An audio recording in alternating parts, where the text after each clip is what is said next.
Acha nifanye, acha nifanye tethering. Post imenifanyia hiyo kitu.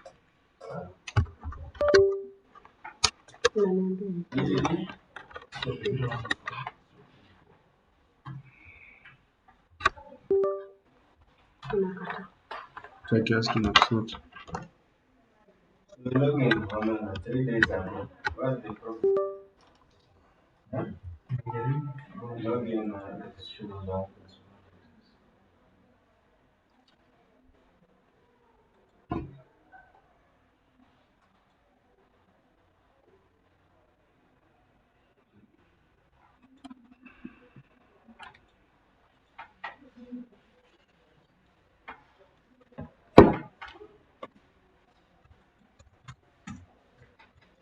Link umepata? Nifanye tethering kwanza. Na tethering sasa.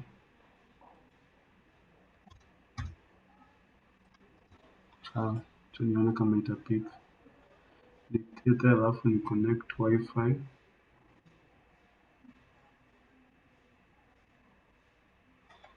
Alafu itakukimbia.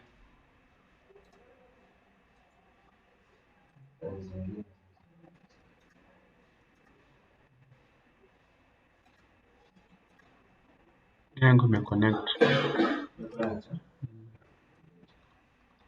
Nakutumia link forward.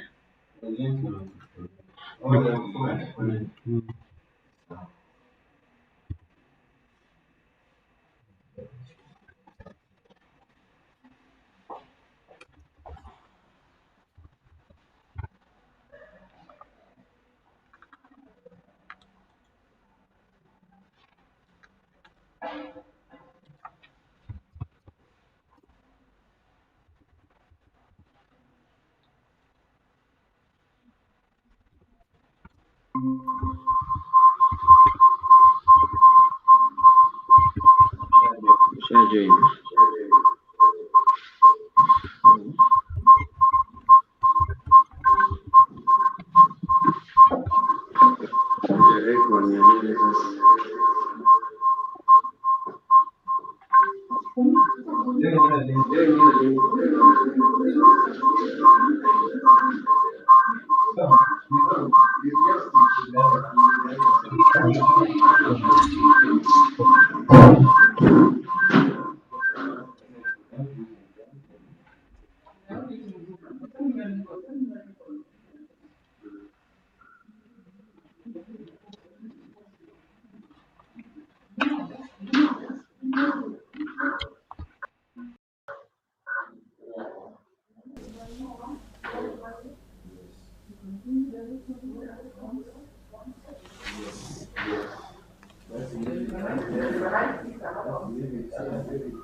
Page number hapa ni test kuja kidogo.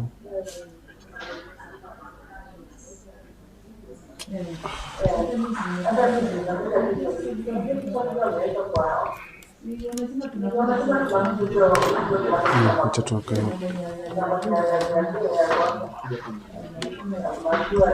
No, got sawa.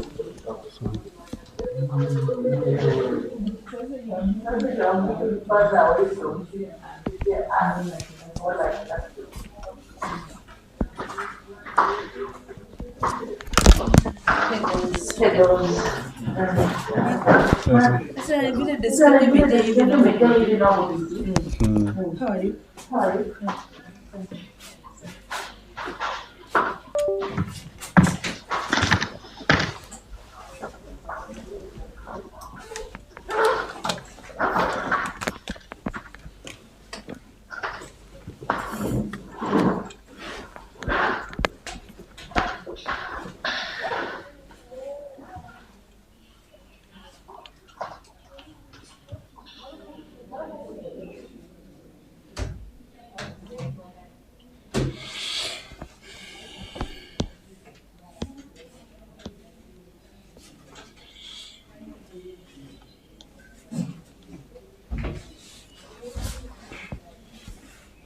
So twende bebe kwa kosa outline. Mzuka beba everything. Yeah. Mpaka hapa kwa office hours. Kuanzia huko juu mpaka kwa office hours. From hapa. Hata na logo hata na hapo tu. Okay.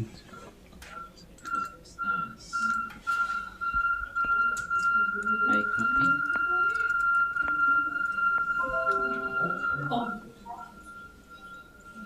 Nini? Iklasi ama nini? Inawika. Angemute hiyo mic yake. So ungemute hiyo mic yako kwanza. Mimi. Ungemute gani unapiga kwa? Ungemute gani? Mute mic yako.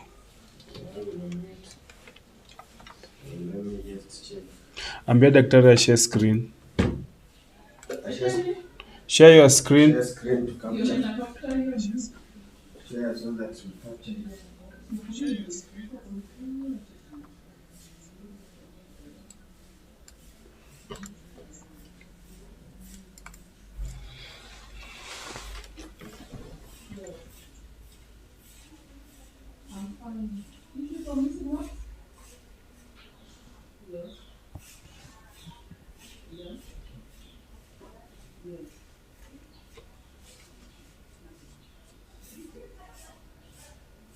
This lesson, just check the WhatsApp wall for first years. You can see a video there.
Do you know that screen?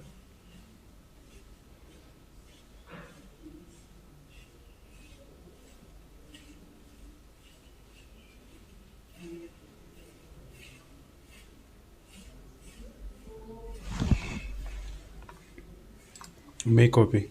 And copy. Kuja turn editing on. It's on.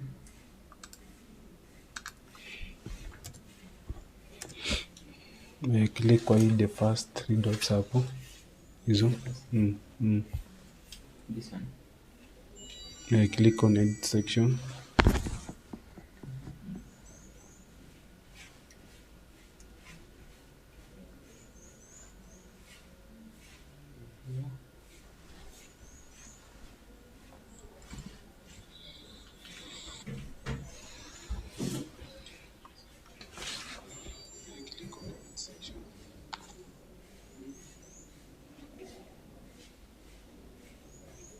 Mbona kulika na ipanganya wana sawa jina lake. Magri. Yes. Anaitwa Toboni. My capture.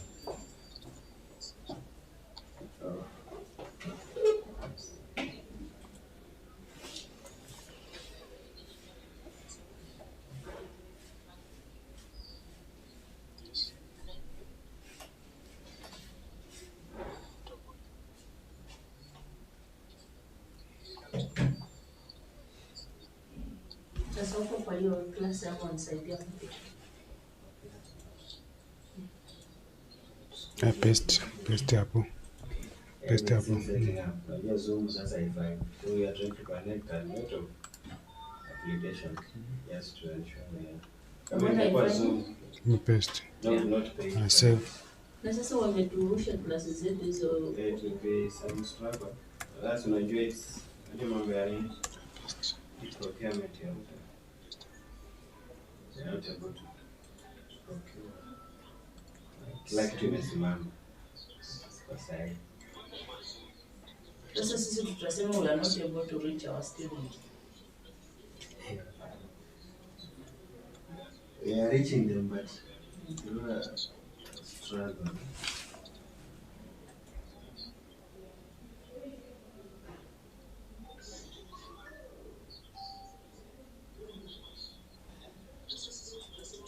It is a struggle.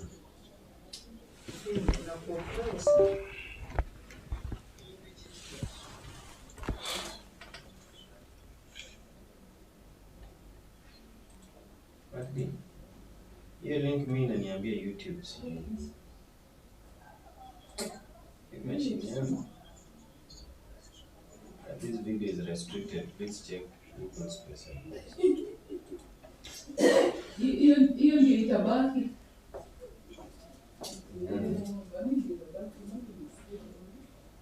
Yes.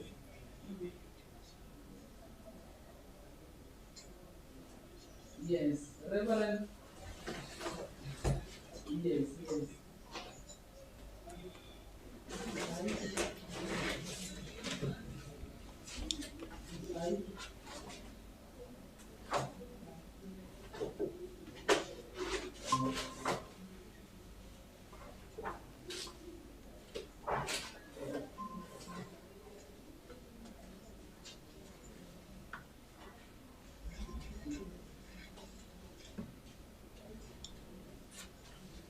Hebu jaribu tena kushare your screen tuone.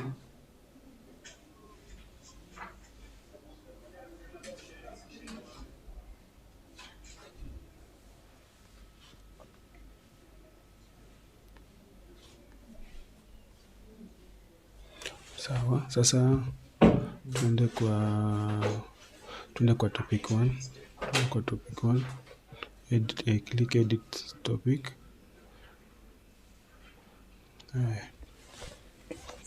Fungua ya kosa online.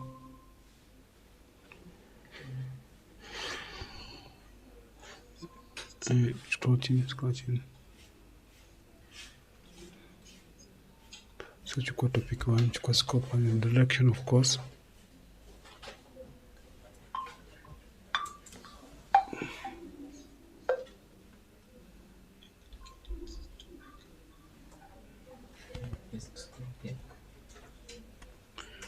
Hapo juu. Scroll juu.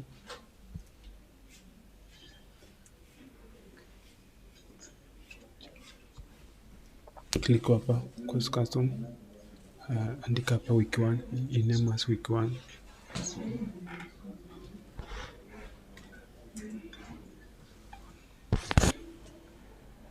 Full column. Weka full column. Ala paste hiyo kitu umeweka. Madam, acha nikusort. The problem with women, you cannot multitask. Yeah. Reg number yako ni? Reg number yako? 00? 0002.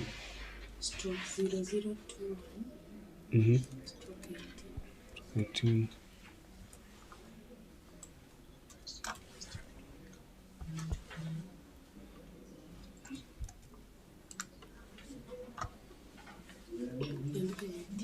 Kirui Beatrice. Weka reg namba yako in small letters kama username tena kama password.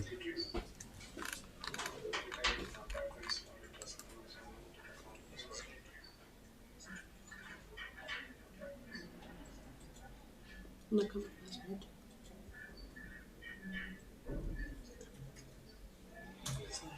Sasa every lesson should have expected learning outcomes. So mute hapa ama gani na capture? Ni mic gani na capture? Yangu nimemute.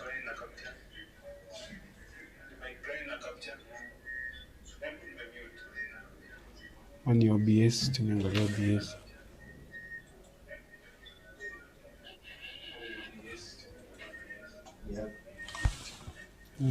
Ama ni ya daktari huko. Maybe OBS.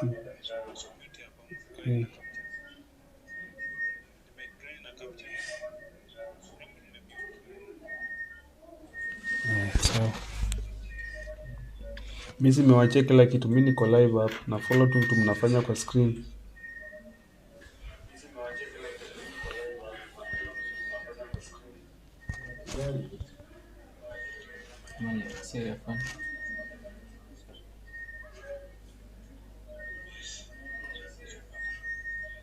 Earphone. Tengo nikaitoa. Nikitoa unless ni mute.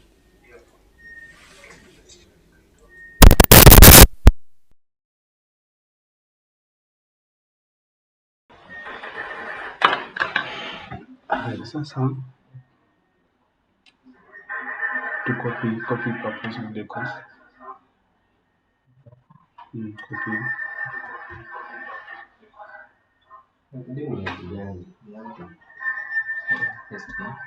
Mute kila kitu. Unless unataka tunyamaze.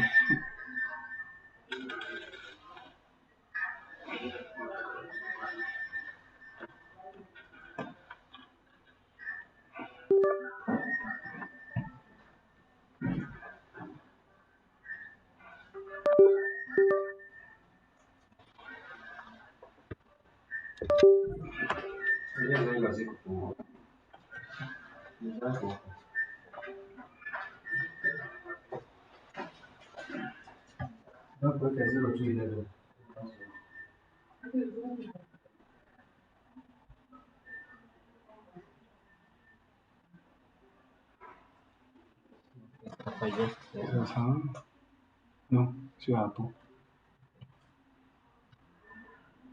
Hiyo inatakana by the end of this week you should state your lesson planning outcomes up. Objective for lesson 1. Do you have it? Do you have objective for lesson 1? The objective for lesson 1. Yeah. I did just a general. No, you should have 20 boost changes. Okay. Just like that. Sina na updates ne. Tumia mpya topic tu kuja kwa topic.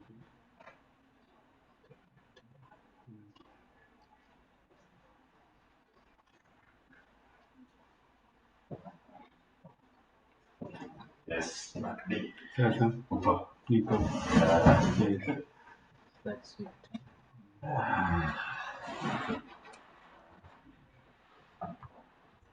Okay, thank you.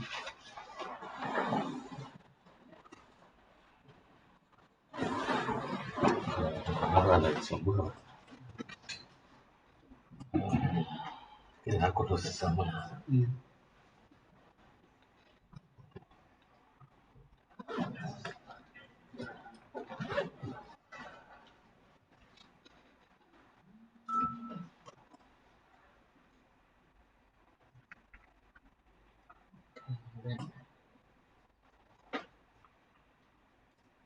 Kutoka.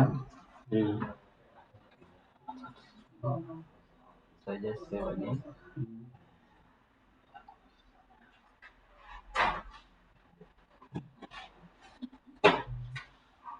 Wala hata kifika taswira tunayo kana anashindwa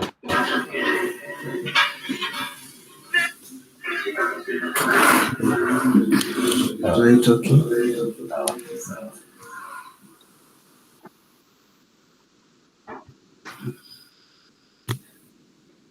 Try talking from this side.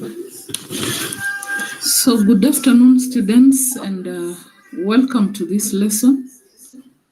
We will give ourselves about 2 or 3 minutes, then we'll start. I can see we have a number in the call, so we can just give ourselves a few minutes, then we'll proceed. Thank you for being disciplined. Yes, for being disciplined. I hope that you had an opportunity to go through the introductory information for this course. I had posted an introductory video welcoming you. I also have some start here instructions that are meant to assist you navigate your way through this space of the LMS.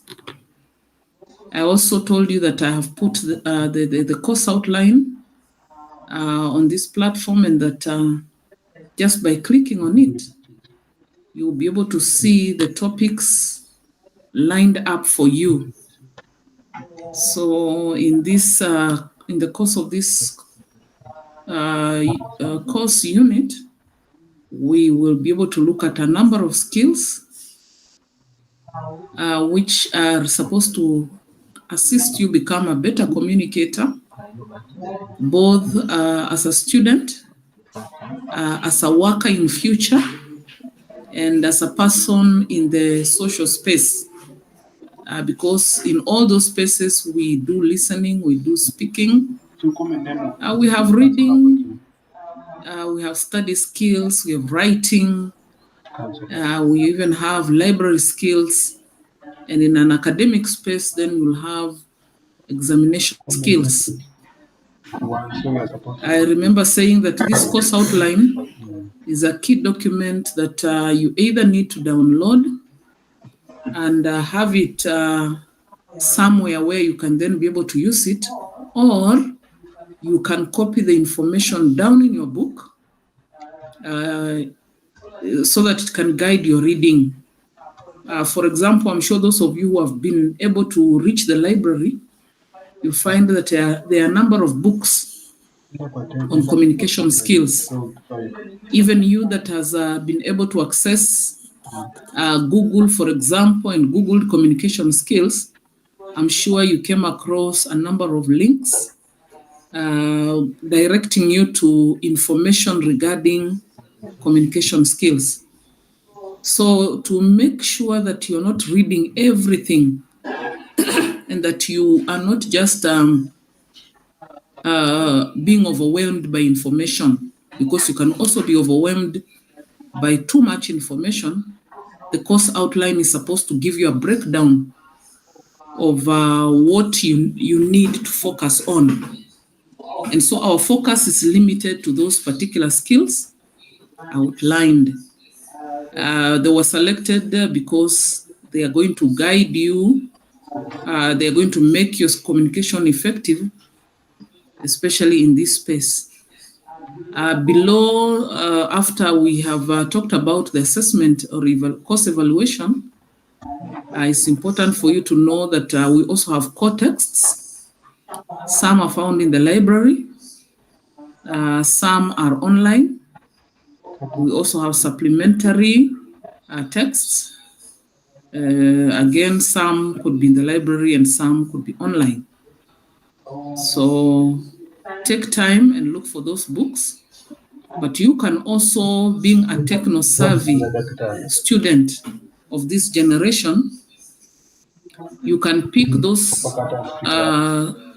subtopics of this course and just Google. You'll find a lot of information. You'll find pictorial information. regarding those areas. So you don't have to just sit and wait and say, now I'm not able to go to the library, or I cannot get the textbook that was listed. You can also look for them online. So it is expected, or rather I expect that by the end of this course, you will be able to explain the communication process and identify. I would like to share this. Are you seeing it on that side? Yeah, we are seeing. Oh. So you'll be able to explain the communication process and identify barriers to this process, that you'll be able to listen effectively and take notes from a lecture. The core business of your being here is actually to attend your lectures. And so this course will help you be able to listen effectively and also to take notes. You should be able to demonstrate effective study skills. Again, another core activity that you are expected to undertake while in Kibabii is to study. And so once you get an understanding of what studying is, then you can be able to do it effectively and be able to make the most out of the process. There is the use of the library to access print and non-print information. I am sure if you have visited our library, you may have seen that we have print information in the shelves. But we also have a huge library, a huge e-library with information that is non-print, but that is related to your areas of study. So you only need to be able to visit the library, interact with the library staff, and they will give you guidance on how you can access both the print and non-print materials and be able to make use of them. We also have, I'll also expect that by the end of the course, you should develop a culture of reading. Not just reading intensively, you should be able to read extensively. You should be able to write critically and respond to question tasks appropriately, because those are key activities. Because at the end of it all, after reading and writing, you'll be expected to respond to examination questions and be able to then secure yourself an opportunity to proceed to another class, another level of your studies. Then finally, you should be able to practice personal and institutional communication effectively, develop confidence in making effective oral presentations. Whatever area of study you're undertaking here in Kibabii, there will be an opportunity for oral presentations. If you are a teacher, that will be your core business, to make oral presentations. If you are a social worker, criminologist, there will be opportunities for you to make presentations before your clients. If you're a nurse, if you're someone in business, and all the areas of study that are captured in Kibabii, there are opportunities for oral presentations. So ensure that you are doing this. You're developing effective oral presentation skills and the ability also to write scholarly articles that communicate effectively. So that is our course outline, a very, very important document. I said if you cannot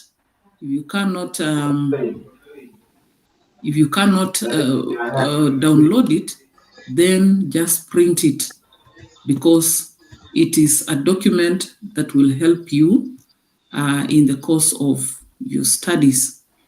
Then I also asked you that you ensure that all the links that I had put there that were to provide you with useful information like how to succeed with online learning, minimal technical skills, ensure that you find time and go through that information, because it's only by doing so that then you will be eligible to undertake the pre-test. We said the pretest will not be graded, but it is a way of you making practice of how to read information and respond to that information, either by answering questions or even by engaging in a discussion. So by undertaking that kind of information, I am sure that when you are able to answer the questions and submit them successfully, then you are on your way. Because this week we'll have our first quiz that will be based on what we have been able to go through last week and even this week. I see that our technical staff have also given us a link for us to share our attendance. There is an attendance register for September 2025 session.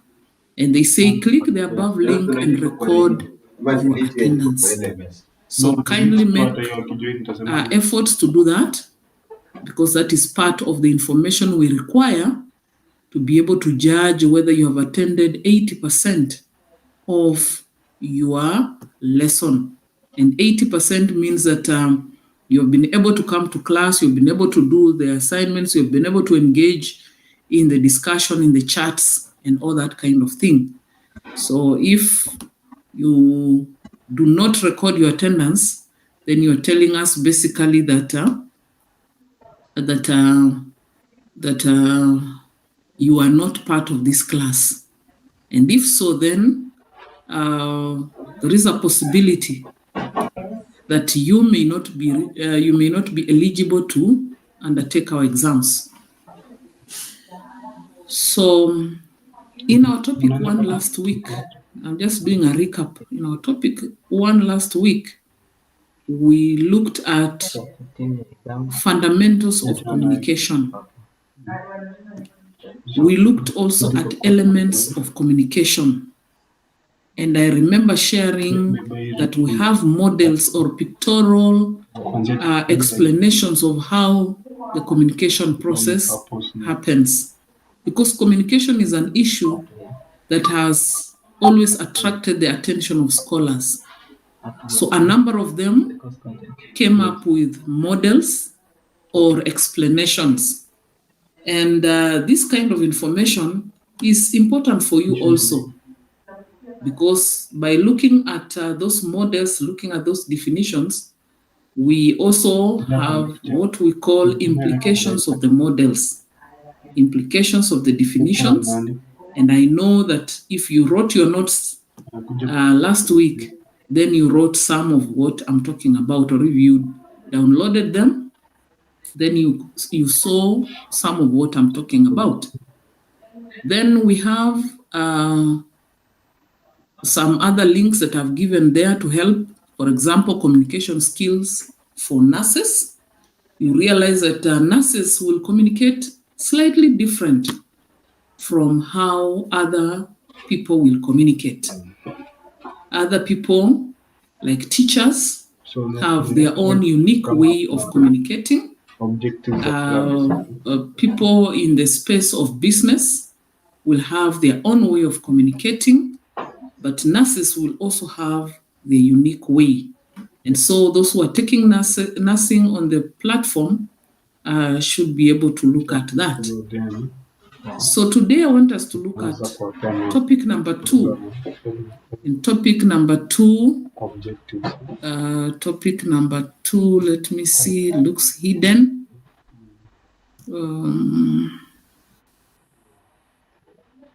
Topic number 2, why is it hidden? Objectives, lesson objectives, expected learning outcomes. Na learning activity kwa kila lesson, kama utakawa discuss, kama kwa homework, kama kuna discussion. Topic number 2. Me, I'm always available for your office.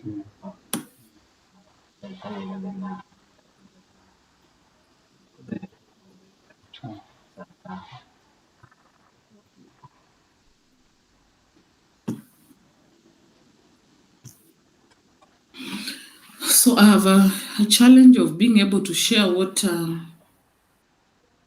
being able to open it up, but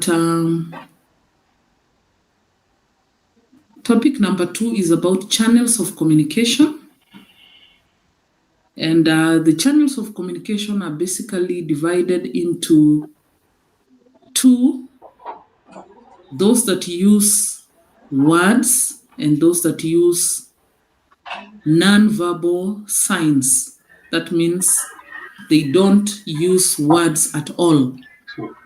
And at the level of the verbal communication, then we have the oral communication and we have the written communication.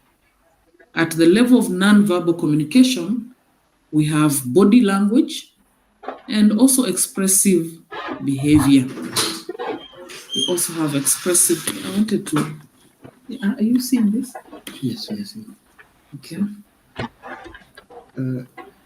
Excuse me, class. There is a link on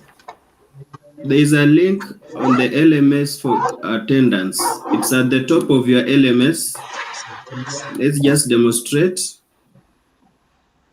There is the link for attendance at the top of your LMS. Just at the top of the LMS. Here is the link. At the level of non-verbal communication. Here is the link for attendance. Please click at this link and mark yourself present. Those who are asking for attendance. This is the link. So we proceed. We can also share. We will share this. No, we are not sharing. You have to open your LMS for you to mark yourself present. Okay, thank you. Thank you, Mr. Boniface.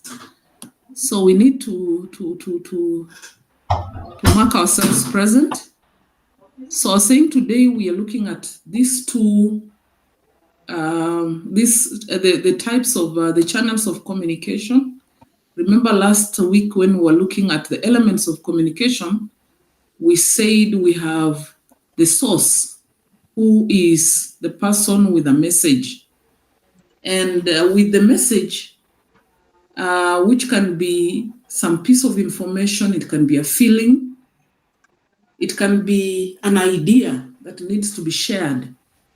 It cannot be shared unless it is put in a channel. And so the channel is like the carrier of the message. And so when we're talking about the channels of communication, we're talking about the carriers of the message. So a message can be carried orally. That is in terms of words. Like what we are hearing now is oral communication. You can also communicate by writing down symbols. And so when you write a letter, when you write an SMS, when you write down your examination, what you're doing is written communication. There are also what we call the non-verbal aspects of communication, like body language. These ones will accompany oral communication. You cannot put body language in written communication. So body language will be in the oral communication, where you're using your body parts to be able to send a message. For example, if your face is in a frowning mode, then your listener or the person you're communicating with will be able to get the message that you are not happy. If for example, your face has a smile on it, then the person receiving the information will make judgment or will decode the information to mean that you are happy. So we use our eyes, we use our hands, we use our posture, that is how we stand. We use the distance between people to communicate. If I am your friend, then in the process of communication, I will most likely stand close to you. That is called expressive behavior. I will most likely stand close to you because we do not have a lot of social distance. However, if we are not very close, like you're speaking to your lecturer, perhaps you've met the vice chancellor, you may not stand exactly close to him. So the distance begins to tell a story, or it communicates some certain kind of behavior. If we are friends, then we will hold hands. That is expressive behavior. All that bit of information is intended to share information with the person who is either listening or watching you or in your vicinity. Now, I want you to know that these types or these channels of communication have what we call challenges, and they also have what we call advantages. And we're going to be looking at that soon.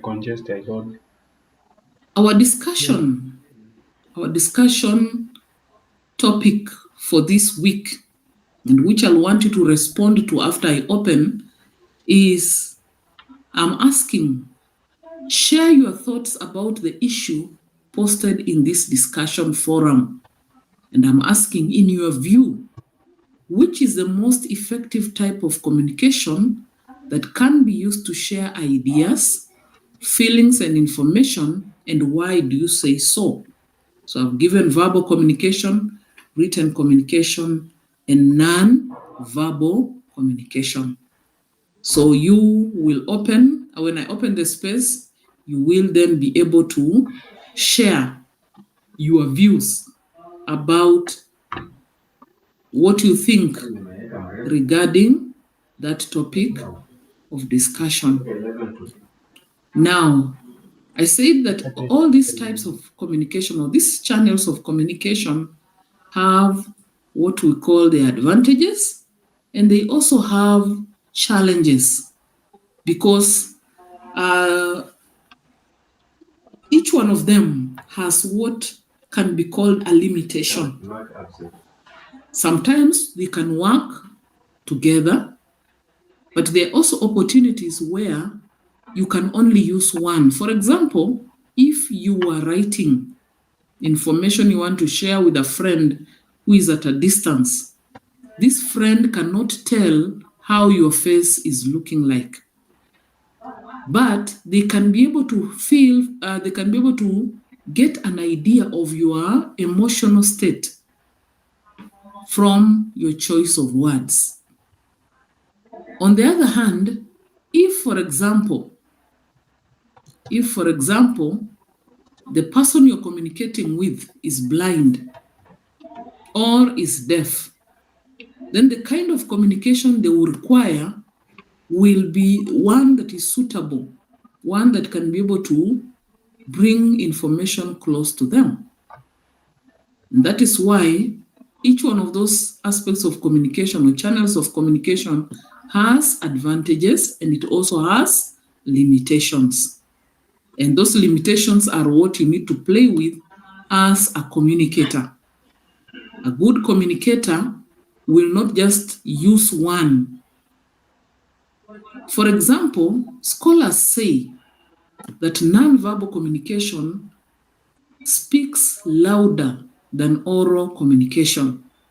We can meet, and while my face appears to be in a smiling mode, what is on my heart could be different. So whatever I can hide through through even my words may not be hidden in my non-verbal communication. So I may smile with my teeth, but my heart is not smiling. So I'm telling you that I am not happy with you, although I'm pretending to be happy. So looking at non-verbal communication, for example, we have 5 categories. We have what we call the paralanguage.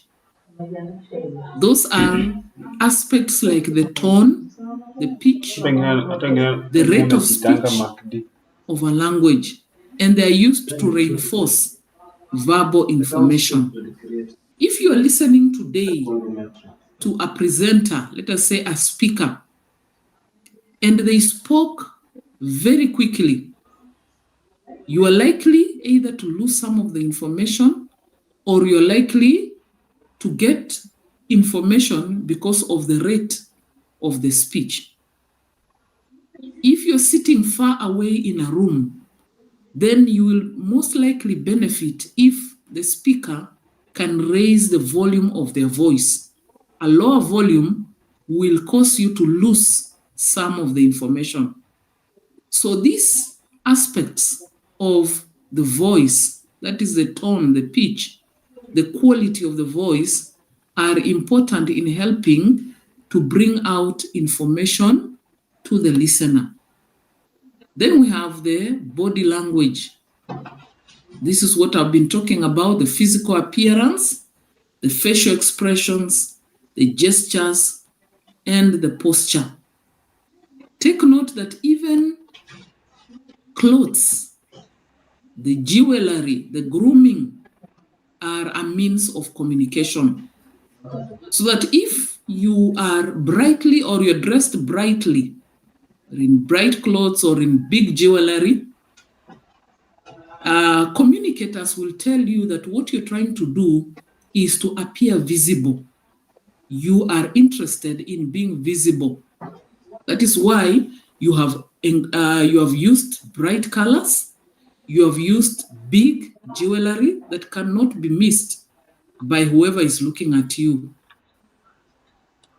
The kind of dressing that defines whether you are male or female is also an aspect of communication, for example. So that if you saw a boy dressed in something that looked like a skirt, you'd look at them twice and begin to wonder, what are they trying to say? Because our dressing, our grooming, is a means of communicating and saying, I am either male or I am female. The environment is also an aspect of non-verbal communication. For example, if you are in a place, you are in a place and you look around and you see the kind of furniture, the kind of buildings, the kind of people, something will click in your mind that this perhaps is a high-end office or a high-end organization or a place that is organized. So the environment also is an aspect of communication. And this goes a long way in ensuring that they have customers, and in some places, they may miss customers because of the environment. So anytime you're in a place, know that it can communicate. I'm sure that when you came to Kibabii, I've seen some of you taking photographs in every corner of Kibabii. Kibabii is a beautiful environment, green, with well-kept lawns and flowers, beautiful buildings that are clean. So there is some communication that is coming to you. And I'm sure even as you take your pictures and send to whoever you're sending them, they are glad and they're happy for you because you are in a good environment. Just imagine that you wanted to take pictures in Kibabii, and where you are standing, there is litter, there are papers strewn around, the ground is bare, it has no trees or grass. Perhaps broken chairs are thrown all over. That kind of picture will also communicate to whoever you are sending it, because they will feel you are in a place that is not organized. So I'm sure you are getting feedback about your pictures. You're being told you are in a beautiful institution. So the environment also communicates. Another aspect of nonverbal communication is touch, or what we call haptic communication. This involves the kind of a connection with people. OBS inakuanga better In certain communities, stream. and in many African communities, for example, the handshake is an important form of communication. When I shake your hand, what I'm saying is that I am a peaceful person, I am a loving person, I am open to socializing with you. In some communities, handshake is detested. People simply wave. Some people just say hi and go their way. So the touch, that touch, either touching by handshake, touching by patting on the back, touching by hugging, has an aspect of communication in it. What is being shared are our cultural understandings. If you came to Kibabii and you hugged your lecturer, they may not allow that because it's not our culture. You may hug your colleague, but you may not hug your lecturer. But in certain other communities, the common kind of greeting, the common kind of touch is the hug. So it is acceptable and it passes. So it communicates some kind of cultural background of the people involved in the space of or in the process of communication. And lastly, we have space. This is the physical distance between the people in the communication process. And again, it is guided by culture. It is guided by the relationship between the speaker and the receiver. It is guided by the activities involved. Some activities will ensure that you are very close. For example, if you are in a discussion group, then you cannot sit as if you are in a classroom. You must sit in a semicircle or in a circle, and where you can see each other and where you can share information without straining. In some cultures, then the kind of space between the receiver and the source is guided by the cultural values. A mother-in-law, for example, may not stand very close to her son-in-law, and a father-in-law may not stand very close to the daughter-in-law. So space, the distance between the speaker and the receiver is guided by the cultural aspects. And so when you see people standing close or you see them standing apart, then there is some information that is being shared, that is being passed to you in terms of their culture. So when we're talking about the communication process, we're saying that it can happen through the channel of the verbal channel, it can happen through the written channel, and it can happen through the non-verbal channel. Now I want to look at some of the advantages of the oral communication. I'm sure you know them. Some of the advantages. When you are communicating orally, it is possible for you to get feedback immediately. Unlike the written channel, where the information has to be transported to the receiver before they make any feedback. Again, in the oral channel, you can take as much time in the process of communication. That is unlike in the written channel, where you can only write as much information as is possible. Sometimes you have to organize it in such a way that it delivers the information as effectively and as easily and quickly as possible. So you cannot write everything. You have to summarize. So the oral channel allows you to be able to communicate in detail, to be able to receive feedback immediately, and to be able to continue the conversation over time.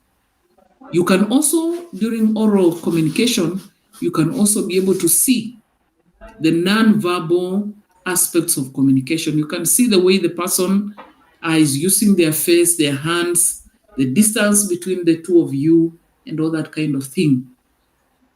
In terms of the challenges with oral communication, is that there is no record kept of what is shared. If anyone wishes to look back at what was shared, this is not a possibility, because the information, once it leaves the mouth, it is gone. It's only in the memory of the receiver, and sometimes even in the memory of the person who was sharing information. Another disadvantage of oral information is sometimes it may take too long. The process of communication can take too long. You met, you wanted to just talk for 1 or 2 minutes, but in the process you find yourself still talking 5 minutes later. So it can take some time. And if time is an issue, then oral communication is one of the places where you'll waste time. Then we have the written channel.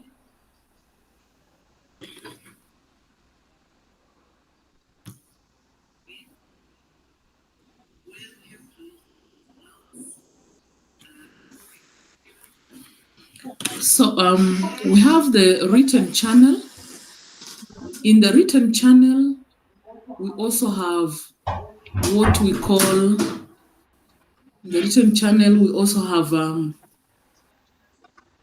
what we can call advantages. And again, I know you know some of this. The written information can be kept for future reference. Written information can be used even if the two parties are at a distance. Oral information written information can still be shared. The disadvantages or the limitations of written channel are also present. The written information lacks what we call the paralanguage aspects.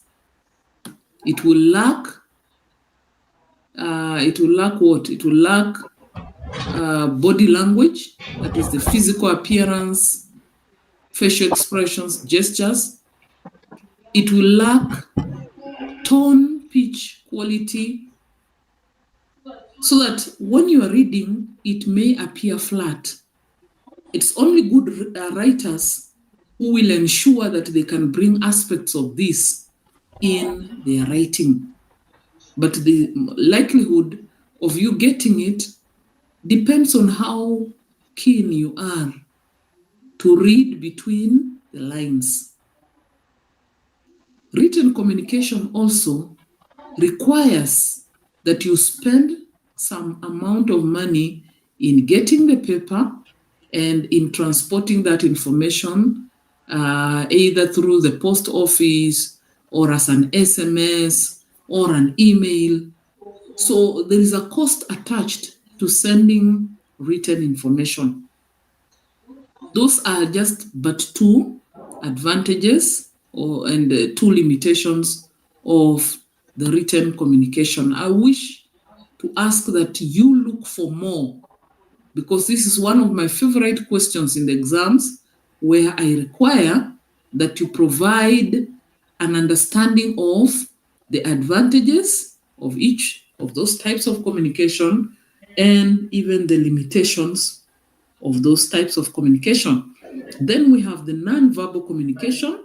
Again, the non-verbal communication has advantages in the sense that it is more genuine. It also has its own limitations. Non-verbal communication may not have the same meaning in all communities. There are some communities where certain gestures are interpreted differently. Certain physical appearances are interpreted differently. Even postures are interpreted differently. So the interpretation of nonverbal information can vary from community to community. and which means that you may think you understand what a nonverbal aspect means in a certain community, only to realize that it is not similar to what you already know. So again, I want to ask that you revisit your understanding of what are the advantages and what are the limitations of these types of communication. Today, I also want us to look at barriers to effective communication. Barriers to effective communication. When we're talking about a barrier, it is anything that interferes with the process of communication. Anything that interferes or distorts our ability to send or receive information. And we're saying that human communication has many such barriers. They occur in very many ways. And the reason why we want to look at barriers is not just for the sake of knowing that they are barriers to communication. We want to look at them because when we understand the presence of barriers, when we are keen, we are cognizant of the presence of barriers, then we'll be able to work around mitigating them. We'll be able to work around minimizing them or totally eliminating them from our communication space. And this is what any communicator must be able to do. The first one we have here is differences in opinion. In many communities and among many people, people will always have differences in opinion. So that what is being shared may be received differently by different people. What this means is the person with a differing opinion may reject, may close their mind to receiving information. And therefore, there will be a barrier. Another one is jumping to conclusions. I'm sure that you have ever had to defend yourself before either your senior or your friend regarding something. But you get a feeling that they have already concluded, they have already judged. I know for people of your age, you keep talking about judging. They have already judged you. They have already made up their mind about what you're telling them. That is what we call jumping to conclusion. Now, it is difficult to communicate with someone who is jumping to conclusion or who already has a conclusion of the story. You're trying to tell them, I did not say this, but in their mind, they're thinking, you're only trying to hide, you said it. So they may not be telling you that you said it, but in their mind, they have the idea that you said it. And so whatever time you take to explain yourself, they will not change their mind. That is what we call jumping to conclusion. This is a great barrier to communication. And it happens a lot. It happens even in a classroom like this one. People may jump to conclusion and think it is not important to learn communication skills. And later on, when they will have performed poorly in the exams, or when they are unable to communicate, they find themselves in a space where they are expected to communicate, and they realize they are not able, then they begin to think back at what they missed because they jumped to conclusions. Then we have what we are calling stereotyping. Stereotyping is where people are treated differently just because of an idea or a mindset. For example, you may treat a certain gender or a certain group of people, you may treat them as being weak. And so in your mind, every other one that you'll come across of that gender, you come up with the conclusion that they are weak. Stereotyping causes the receiver to block their mind about the information that is being shared. A good example that I like using is this one, where in some communities women are considered as children, or they are lumped together with children. And so in the process, a woman has nothing that they can share acceptable. Even if she's well read, even if she has the experience, she is not considered to have anything important to say. And so the people who have a stereotype that women are also children may miss out on important information being shared by the woman just because they think women have nothing good to say, or they have no sense, or they have no wisdom, or they have no knowledge to share. That is what we call stereotyping. You have concluded that all women are children, children have nothing to say, and therefore women have nothing to say. And this can be a barrier to communication. Then there is lack of knowledge. It is important that when you are in a communication space, that you have some information regarding what you are even sharing, that is, if you are the speaker, what you're sharing, and the listener, even what you're hearing. Lack of knowledge may cause the speaker to share information that is irrelevant, or information that may not be useful to the receiver. For the receiver, lack of knowledge about the topic or the subject being discussed may cause them also not to have a good or not develop a good understanding of information. So it is important that as a speaker and also as a receiver, you develop good knowledge, or you have some knowledge of the subject being discussed.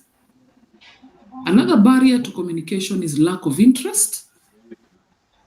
Lack of interest, it leads to either the receiver or even the sender to lack alertness, to make an assumption of information that is being shared. This lack of interest means that if you're speaking to someone, you're sharing information with them, but they are not there with you. And so you seem to be speaking to yourself, and you're not benefiting your receiver. This becomes an issue that will affect the information. We have difficulties with expression. This may include lack of vocabulary or communicative competence, as well as lack of confidence. Communication involves expressing oneself. And that means you have to choose your language, you have to choose the type of words, you have to be confident in terms of sharing information. So when you lack confidence, then you may have difficulty in expressing yourself. And that becomes a barrier. You want to share information, but you can't because you don't have the language. We see this very often with our students, especially when it comes to written information. So that in, let us say, an exam or a takeaway assignment, students are expected to share what they understand about a topic. And the student ends up struggling to find information to share because they either cannot write in good English, or they cannot construct information in a way that is coherent. So you end up realizing that they will score poorly in an exam. Or if they are called upon to share orally the information they have, they lack confidence, They may not share information as easily as is expected, and therefore they don't perform well. So difficulty in expressing oneself is a barrier. And just the way I said in the beginning, we are not just looking at these barriers to just note that they are barriers. We are looking at them so that we can also examine ourselves. We can be keen about how we communicate and what can affect our communication. Because if any of this happens around you, then there is a possibility that whoever you're sharing information with will not receive what you intend them to receive, or you will also not be able to share what you intend to share. Emotions can also be barriers, and emotions are on two sides. The speaker has their emotions, the receivers also have their emotions. Sometimes people become very emotional when they're receiving information or when they're giving out information. And in the process, information is lost in between. I want to give you an example of politicians sometimes. They may have very good ideas, but they become very militant about the information. They want to hit someone, they become even violent to some level. So that instead of being civil, being gentle, and communicating the information, their emotions run out of their way, and they end up not communicating what they wished to share. So emotions can be barriers. We also have personality traits. Each one of us is different from the other because of either our upbringing, because of our character, and because of our emotional states. We are different. Some personality traits and behaviors can actually become barriers to communication. And a good example is some of the things you do when you are sharing information with people. I want to give you an example. You want to share, you go to an office and you wish to be assisted. And when you get there, you simply whisper the information. Because you are used perhaps to speaking in a low voice, or because you are shy about it, you end up not receiving the kind of assistance you required. You end up not receiving the kind of assistance you required. Some people cannot speak unless they are facing down. And you see, when you are communicating, it is important that you have eye contact with your receivers. With the people who are listening to you, your audience, you need to have eye contact. So if you're sharing information and you're facing down, you are drawing things with your feet, then there is a possibility that some of your audience will shut down. They will have a mind block and they will not receive the information you're sharing with them. So I want to ask, after looking at all these barriers, do you see any that could define you? Perhaps in your most recent communication you have done, do you see some of these barriers being present? Because these barriers will affect how you communicate. And by working around them, you will also be able to become an effective communicator. If you can only have information to share, if you can have interest in what is being shared, if you can be able to express yourself well and be emotionally stable even as you present information, then there is a possibility that whatever information you're sharing will be received well. Among the other barriers to communication, which you will find in my other notes, we have what we call the physical barriers. By physical barriers, we mean the distance between the receiver and the sender. And let me give you an example of this distance which I'm talking about. You are sitting in auditorium C at the back, and there is a speaker in front. If this speaker is not using a public address system, there is a possibility that you may not get the information being shared. That is what we call physical distance. There are ways of mitigating physical distance. As an audience, you can move closer. If this is not possible, then the speaker may need to use a way of amplifying their voice.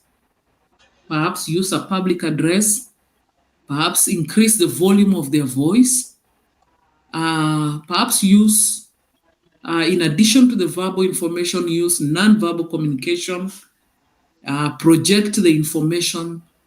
Those are ways of mitigating physical barrier to communication. Another type of barrier, again, which you'll see in my notes, there is what we call psychological barrier. And these are something to do with the state of either the receiver or the sender. That is their state, their mental state. You will bear witness with me that it is not every time that you are well physically. There could be a moment when you are sharing information or you're speaking to someone, but you are also unwell. That is psychological. Or you are depressed, or you are sad. That is psychological. And when you are in such a state, either as a receiver or as a sender of information, there is something that will happen to your information. You may not share it effectively. And so how can you mitigate this? You may need to deal with the issue. If it is a sickness, get treatment. If it is a state of depression, then get some psychological assistance. If, let us say, you need to deal with an issue, deal with it before you go on to make your communication. We have also physiological barriers.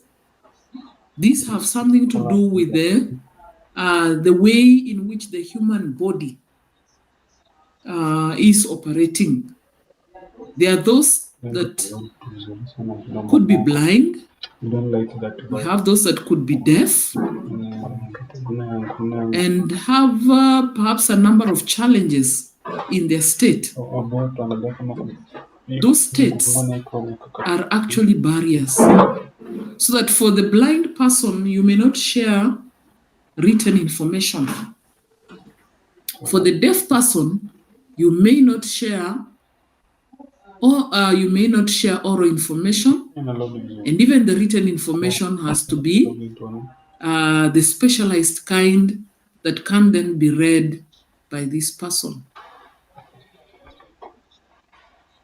So physiological barriers are also there. We also have linguistic barriers. And when we're talking about linguistic barriers, we're talking about either the difference in the language between the receiver and the sender, where they do not share a common language. If the receiver cannot understand what the sender is saying, then that is a barrier already. Sometimes even this barrier can come in the form of poor spelling, poor handwriting, wrong choice of words, and things like that. A good example would be at the level of the exam. Let us say you are responding to an examination at the end of the semester, and your handwriting is poor or your language is poor. What is likely to happen is that your receiver, who is your lecturer, will find problems being able to understand the information you're sharing with them. So it is important that you understand these barriers and begin to watch out for how you can then be able to reduce them. So today I also want us to look at institutional communication. And I want to say that Kibabii University is one such institution or organization that we're going to be talking about. It is just one of the institutions that we can make our case study. But as you go out there as a worker, as an employee, you're going to be working in organizations. And in those organizations, there are ways in which communication happens. There are ways in which communication happens. One of the key ways is by the use of emails or electronic mails. Electronic mail, this one is a message that is instantly sent through the internet. So it is quick, easy, and inexpensive, and it can reach the receiver much faster than the normal letter. This evening, for your takeaway assignment, I want you to be able to Google the format of an email. Google the format of an email. It's also one of my favorite questions, the writing of an email. Usually it will have an email address, or usually you'll have an email address of the receiver. You must also have an email account for yourself to be able to share information on the email. You have a subject of the information. There is a limit on the length, a limit on the recipients of your email.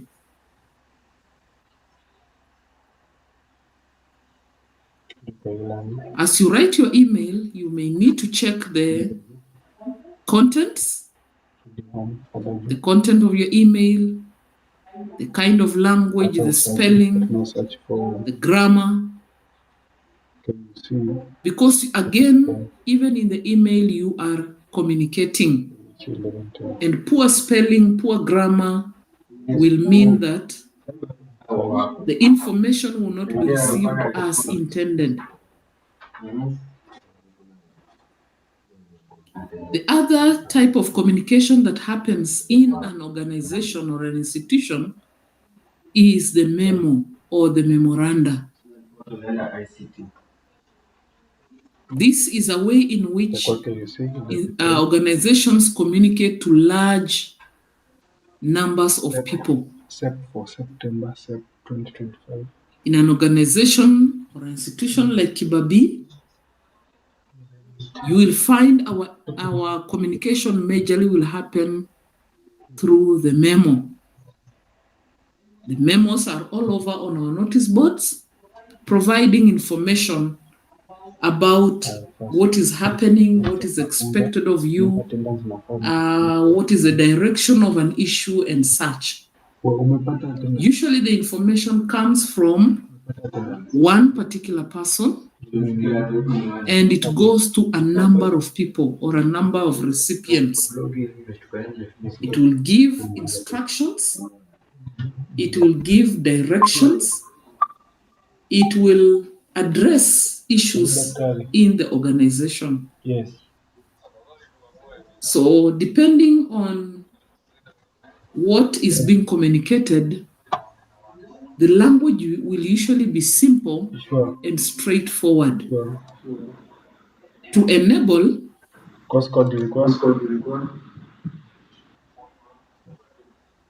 to enable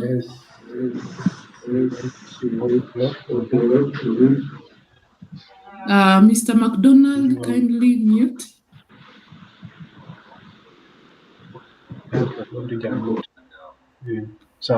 Okay, so that will enable the recipients get the information in an easy manner. So if it's the memo is coming from an organization that deals with certain issues, then the kind of language will be relevant to that organization. And in an organization, you find that information flows in certain directions. Information flows in certain directions. We have upward communication.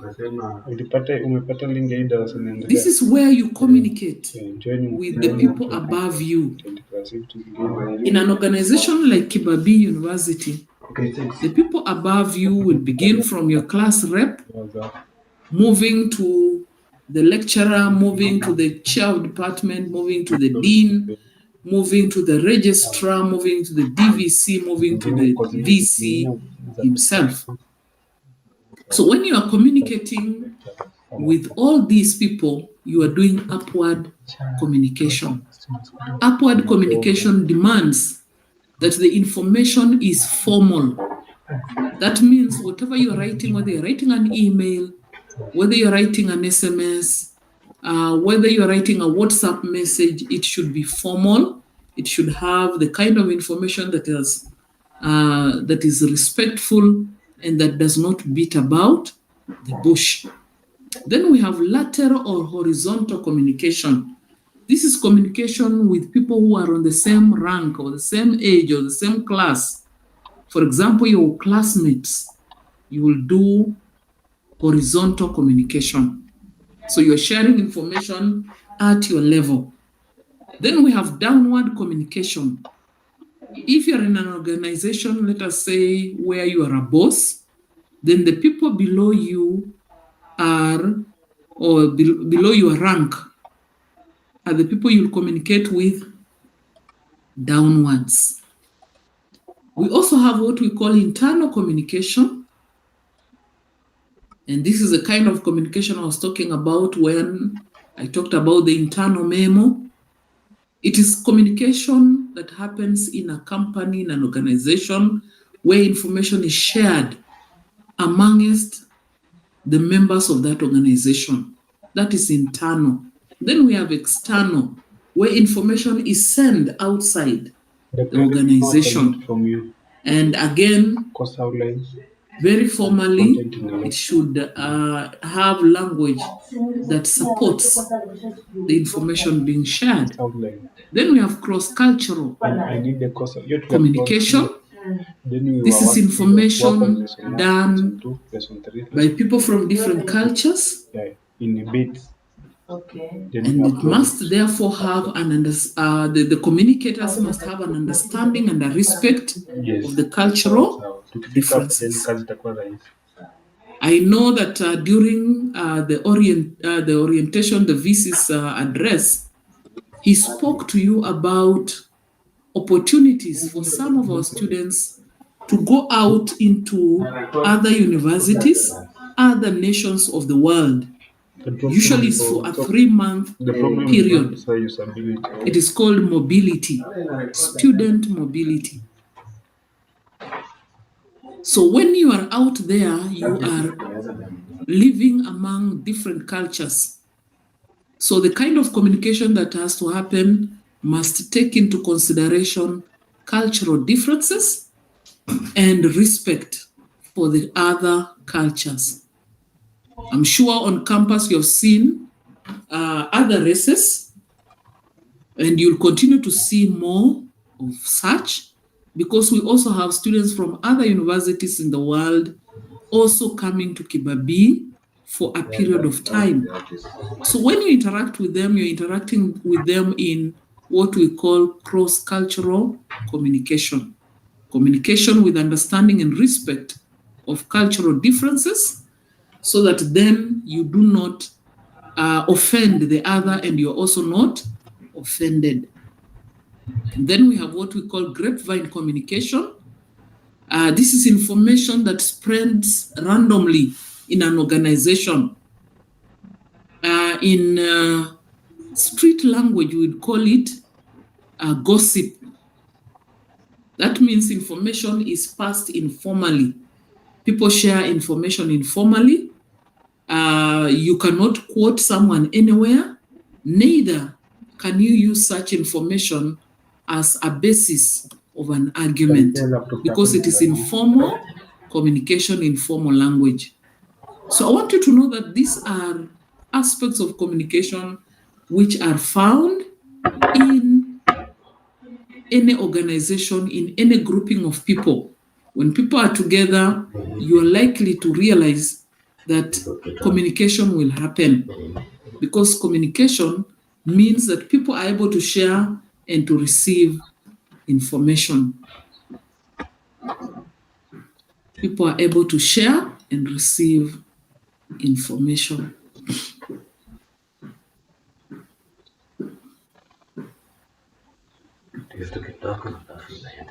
Last week, we talked about the 7 C's of communication. So after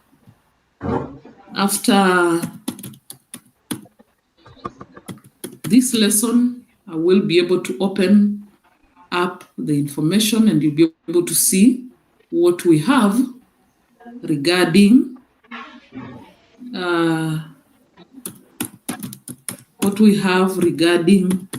the 7 C's. And I want you to be keen to write down information in your books, so that then you remain with this information, and when you are making your revision, you'll be able to reach your notes easily and quickly. So that is our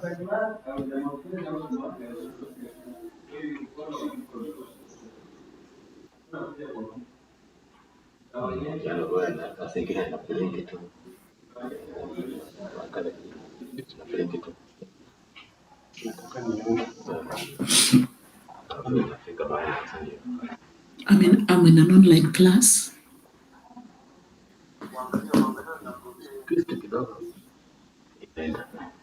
So I want to stop at this point and to ask that when I open I see they have been opened.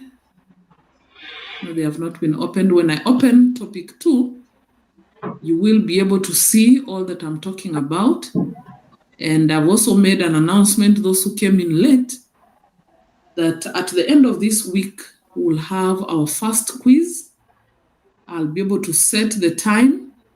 So do not just look at the course today and you don't come back to it. Keep coming back to it so that you can see when the quiz is, most likely on Friday. You'll be able to undertake your first quiz. It will be a quiz that now I'll be able to communicate whether it will add up to your CAT or it will simply also still be a test, a practice of how you can be able to answer questions and submit. So each one of you, I want you to be able to participate, read through the notes, and also on Friday when the quiz opens, make sure that you can be able to answer the questions and submit. We are practicing so that when we begin our quizzes, adding up to our cut marks, none of us will have an issue. So at this point, I want to invite Mr. Boniface, if you have any queries. Yes.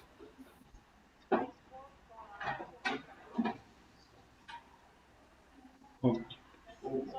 Hello, Doc. Yes, go on, Boniface. I'd just like to go through something small with the class. And this will be especially on how to sign attendance. Let me just share my screen.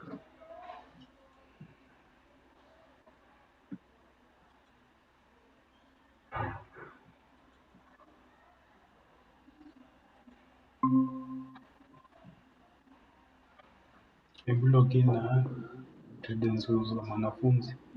Yeah, ndio nimeweza ku. Are you able to see my screen, Doc?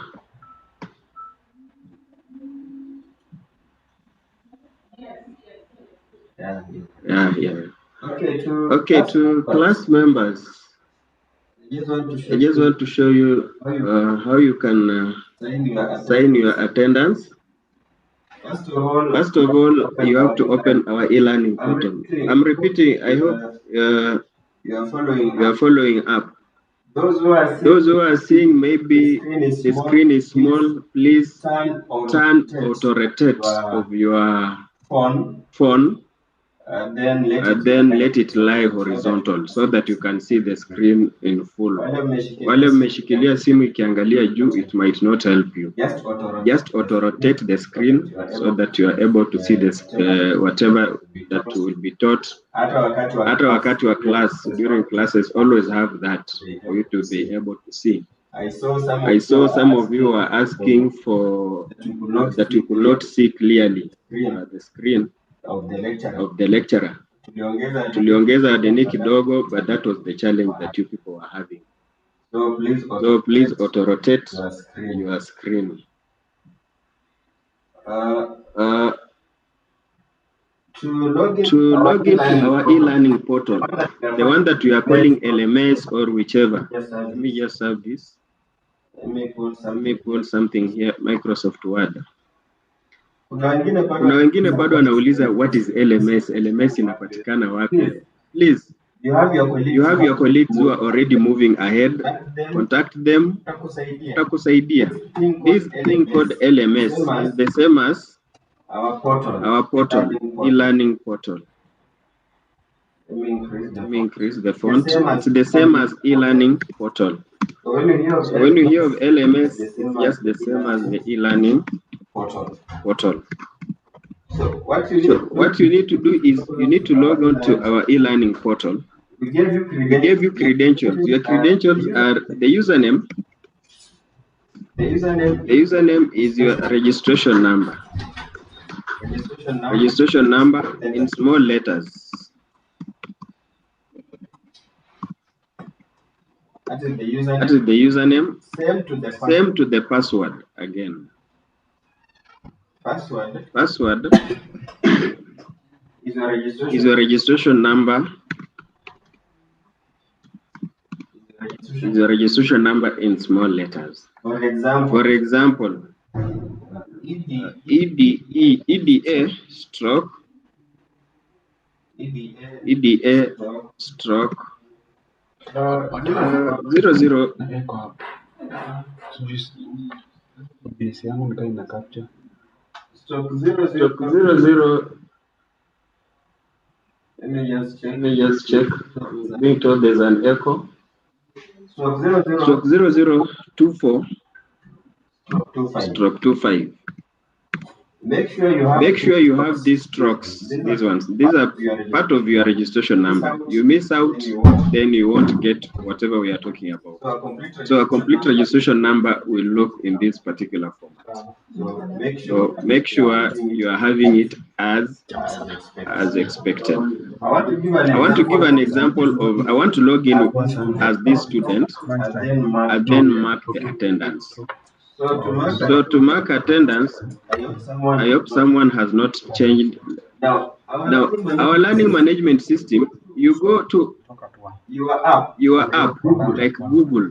Then you just search. You can just search Kibabii University. Kibabii University. Once you search, it will open. These are search results. These are results. Search results. Have Kibabii University. What? All these are results. So you click at the first option, which is written Kibabii University Home. Upper Kibu Home. Once you click at it, let's give it some time to load. Taking some time.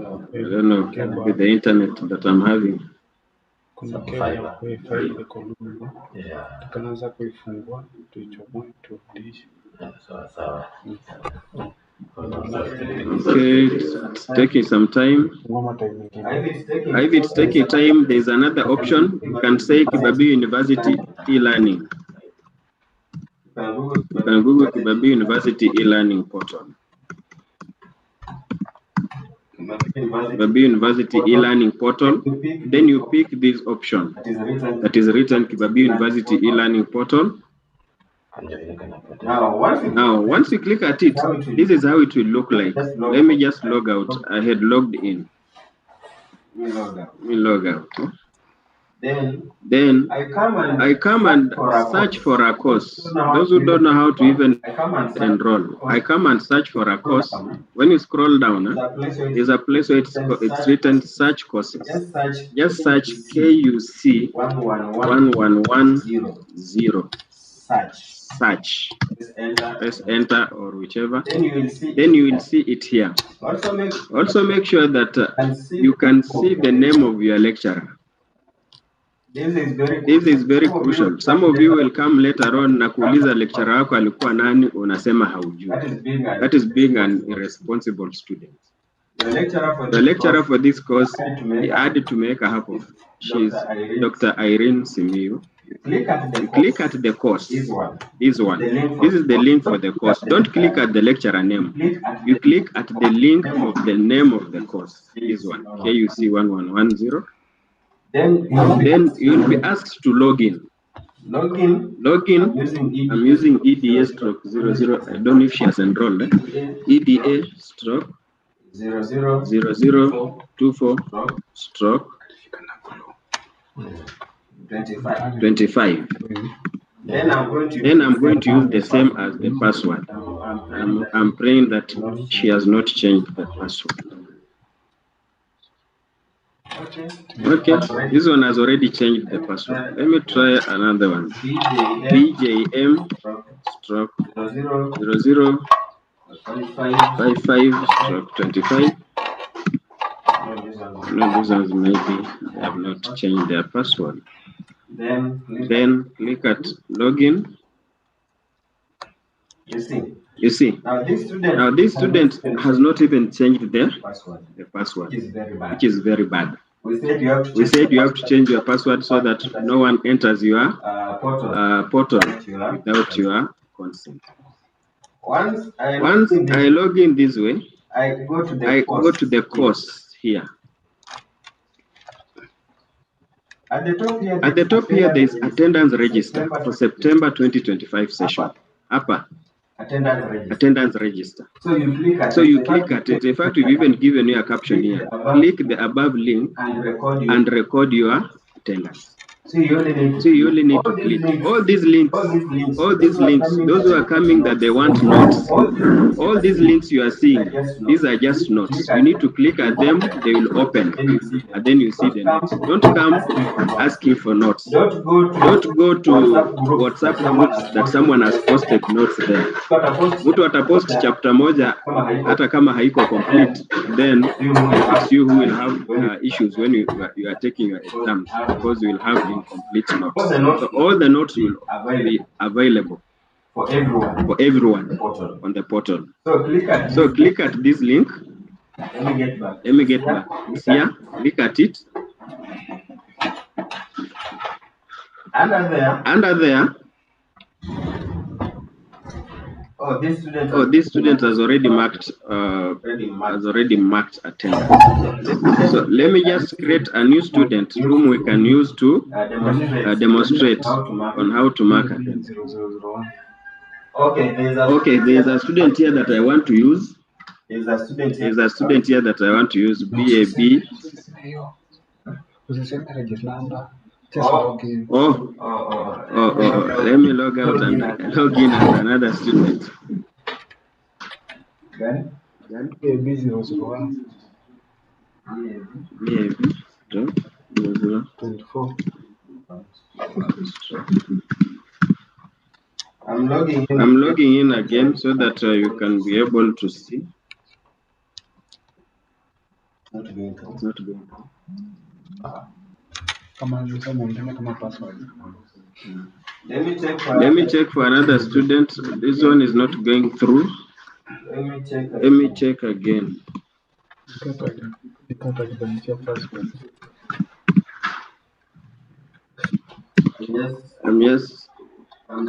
I'm trying out someone who has not marked.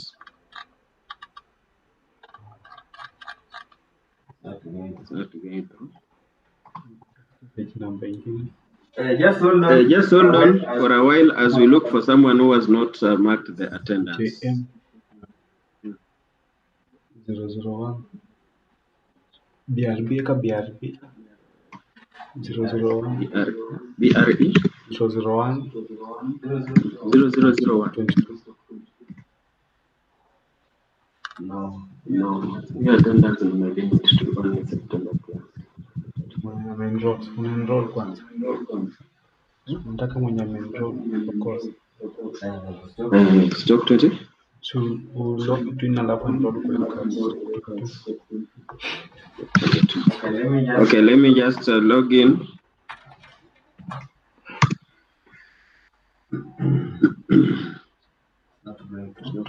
Stock 22.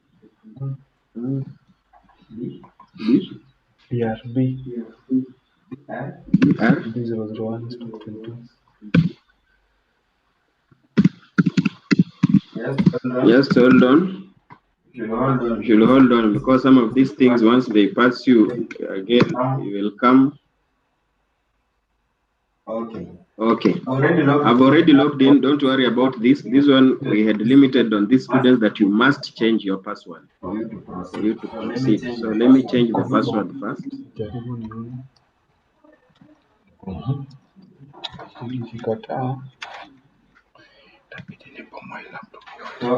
So I log in. Once you log in, let's go back again and enroll ourselves. So you click at home. I'm enrolling. Those who don't know how to enroll, click at home. Search for the course KUC 1110. Search. Once it comes here, you click at it. Then you will be asked for enrollment key. HAPA, self-enrollment, for those who are not able to enroll. Self-enrollment. Then it will ask you for enrollment key. The enrollment key for this is KUC 1110 SEP 2025 in capital. That is the enrollment key. Those who are running up and down asking for enrollment keys and all this, we issue them. But it is just this simple. You will have the course code plus course code followed by the session, which is SEP. So given that this is September session, you will always start for all the courses that you will be enrolling. The enrollment key will be the course code of that particular course, and then followed by SEP. So this SEP is constant. So KUC 110 SEP 2025, KUC 1120 2025. Wala anafanya histories, history 111 to KUC 1120. all those things, and then you just add SEP 2025. So let me enroll. I just want to copy this.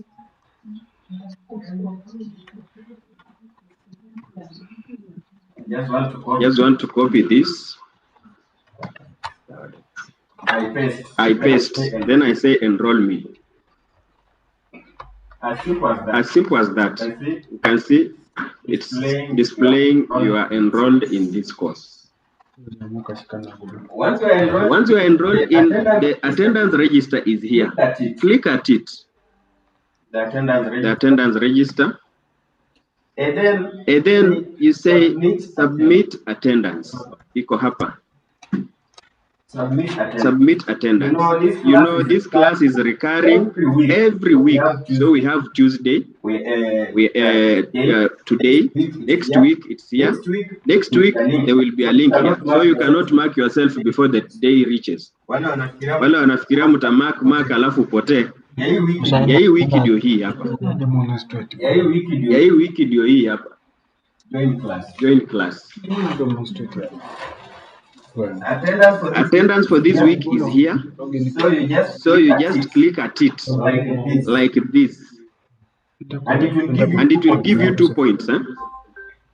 Then you just mark yourself, Ali Hassan, either present or absent.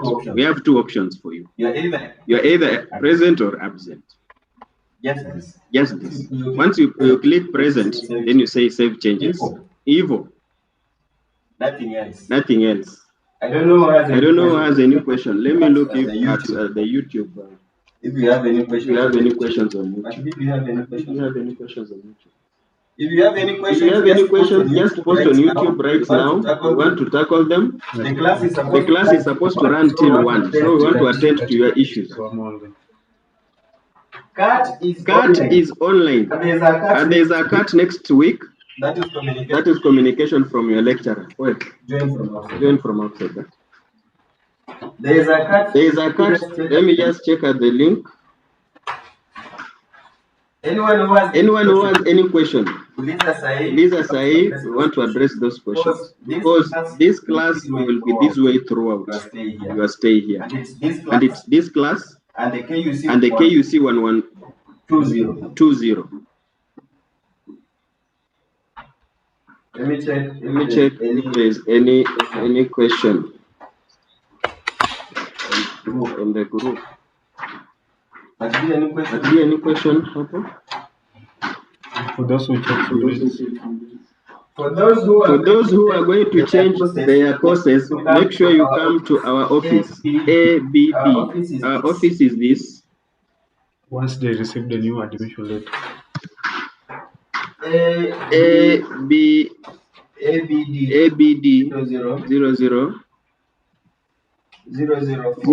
004.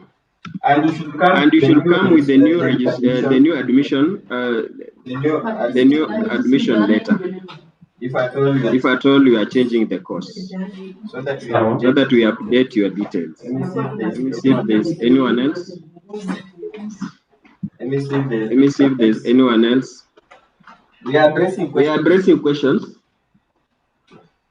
I can see you are only 700 on YouTube. Let me see. Nani anaitwa Bebo hapa. Let me see. Mine have not marked. Jerusa, mark the attendance. I've just shown the procedure. Mark the attendance.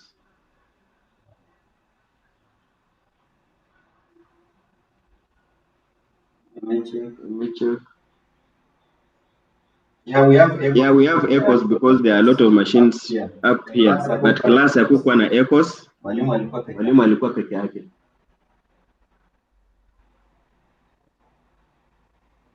Let me see. Kuna mtu alikuwa anataka nitumie namba yake. Utamark mwenyewe. Mark me present, Shadrach. You cannot. Are we supposed to enroll in all the courses? These two is a must. KUC 1110 and KUC 1120. Those two. Open the second topic. Yeah, we are opening the second topic. Let me just even open right now. Thank you kwa kutukumbusha. How to sit for online CAT? There is no sitting for online CAT. The CATs are there. You just click at the link. Let me check if we have any. to do the pre-testing so that they know what we'll be doing. Let me go back. If you want to know how to sit for online CAT for communication skills, for example, scroll down, there's something called pre-test. Hiyo ndio ya kufanya mazoezi, ndio hii hapa. You just click at it, it will open. But hapa imesema vizuri, it's not available until the activity. Let me see. It's saying it's not available until the activity Succeed Online Learning is marked complete. Then you click at this activity.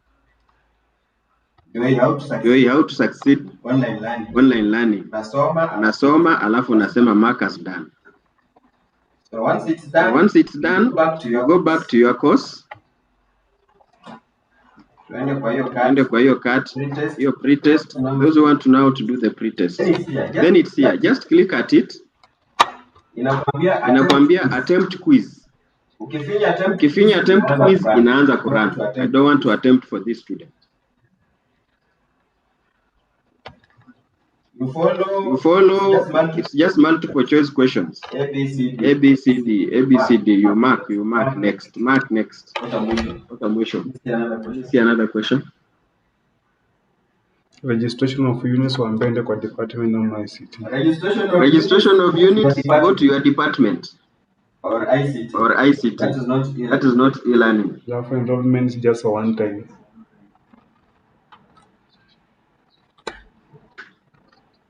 Let me see. Lupas, lazima record. Yes. The attendance will be checking on the attendance. And as the policy says, if you have not attended 70% of the classes, you will not sit for the exams. So, shauri zako mwenye hata mark attendance. Twende lunch tukutane saa 8. Yes. Yes. Hakuna announcement ya CAT kwa WhatsApp. Announcement zitakuwa zinafanya during classes. Kama leo lecturer announce kuna CAT kesho. So we will not post any CAT kwa WhatsApp, niko kwa meeting. And you open the second topic. That one, let me just open. Okay, I will open once I log in as myself. How can I update student portal under ICT? I have problems with my logins. Avenda, you are not serious. Taki kusoma. How to change password?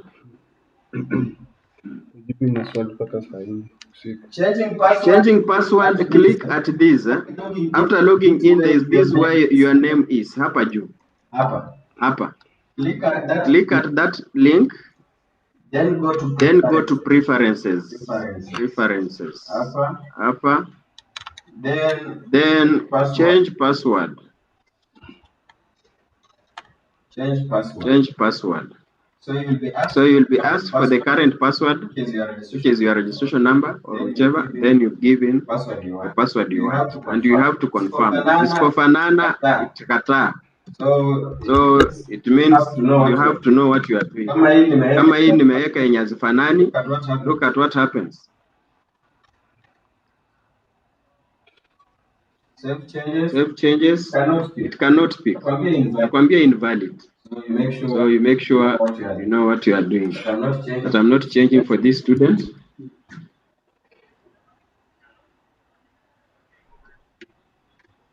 Attendance expires at that. The attendance is expiring at 2. So you still have time. This sign is a class. Class was supposed to run from 11 to 1.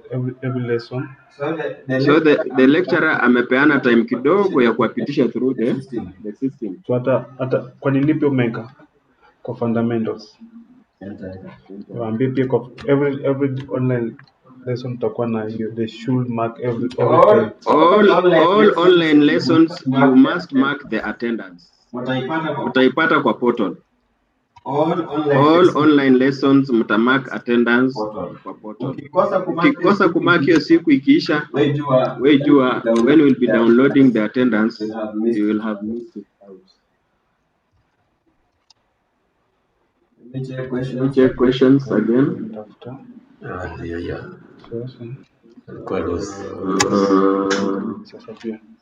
Can you open the second topic? Can you open the second topic? Can you open the second? Okay. Let me open right now. Naona hiyo ndio major concern. Let me open for you right away.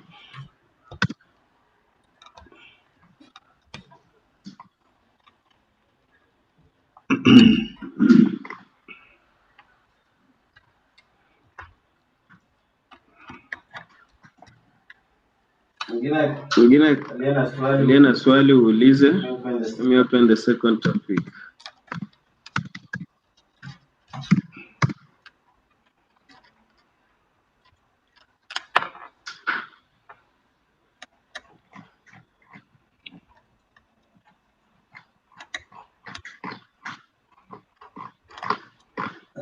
Nasema which topic? Second topic. Let it load a little as I check the questions.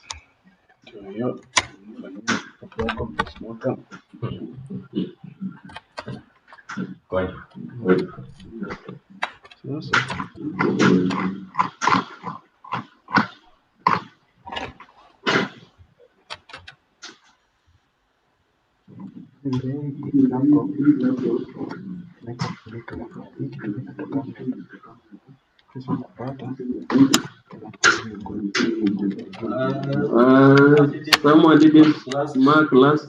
Yeah, the attendance will be considered from this lesson because we had not shown you how to mark. So don't worry if you missed last time.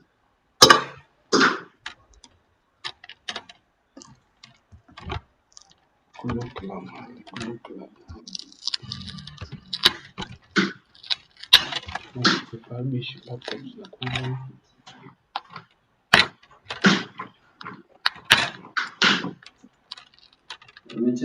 check another question.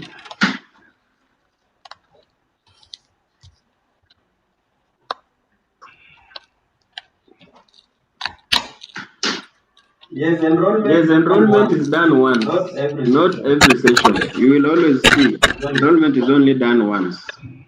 Nauliza kama una enroll every time. Enrollment is done once. Huh? Let me open for you topic 2.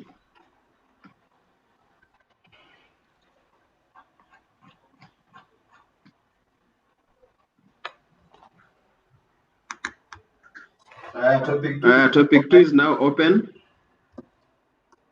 Topic 2 is now open.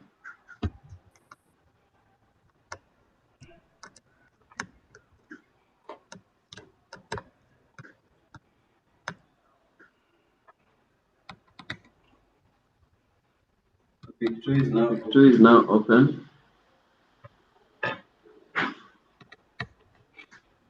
Byron, my portal tells me invalid. Hiyo sitajibu. Ambia hawa inatapata new registration number after changing the course wakuje always we update the profile. Those who will get new registration numbers, please come to Odel to update. It will shift with all your details. Hata kama ulikuwa umefanya cut ya communication skills, itakuwa transferred to your new registration number. So don't assume classes thinking that now you will start afresh. Classes inaendelea, especially for these 2 units, KUC 111, 0 and 1120. You will do, most of you will do this 1120, and all of you will do communication skills. So continue with classes, irrespective of whether you are waiting for transfer of program or not. e-learning yangu bado inakaa eti hiyo sikujibu. Who is this? Mildred Juma. Hiyo sikujibu. Illustrate how to get notes. Notes ndio hizi. Ndio hizi zishafunguka. Hii ni topic 2. Iko na notes. Types of communication, for example. You click at it, you will see. 7 C's of communication. You click at these links. All these links have notes. Communication channels. Click at it.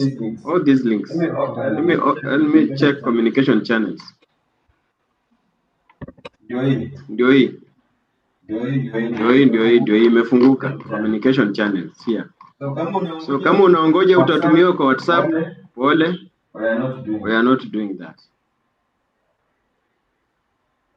We want all of you to have equal platform.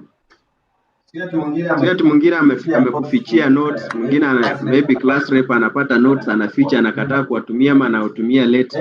Everyone has equal rights on the platform. Whatever the class rep can access is the same thing you can access. So hapa hakuna kitu ati mtu alikufinyilia akakataa kupatia notes ama nini. Please log in and just get the notes by yourself.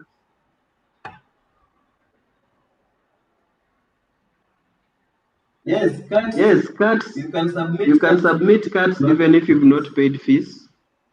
But exams, you will not do exams before paying fees. But cards, you will do without paying fees. Kibabii is flexible. We want to accommodate everyone from each background.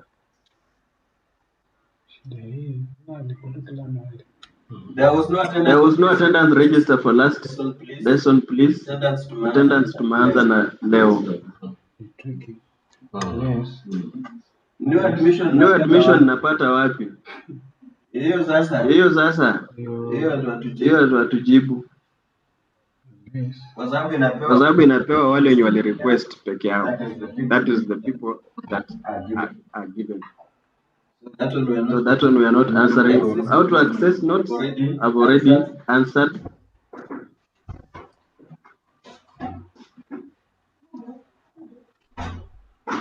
I've not received the new registration. Can I mark? Yes, mark yourself.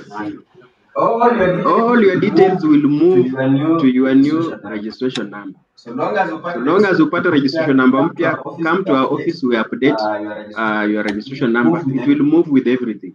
Your cut marks, your attendance, all your details will move to your new registration number. This is the best approach.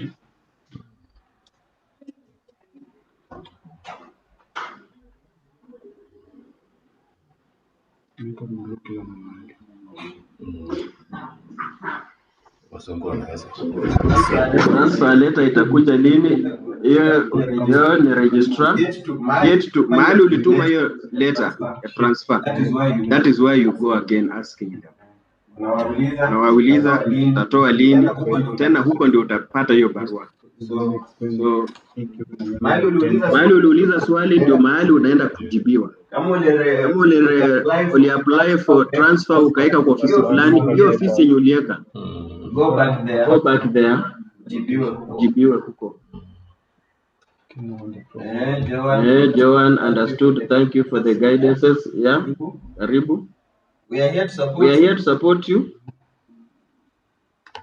Registration of units, hiyo enda ICT. ABC 313. I'm almost closing because it's almost 1. So I hope. Collins Kipton, nilisahau password. Come to our office. We reset for you. Can I register the attendance after lesson? Yes. The attendance is open till 2 o'clock. Today at 2. Let's stop the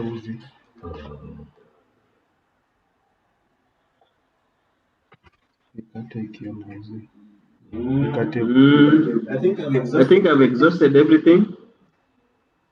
So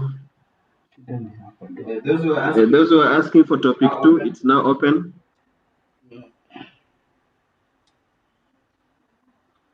hapa tosha.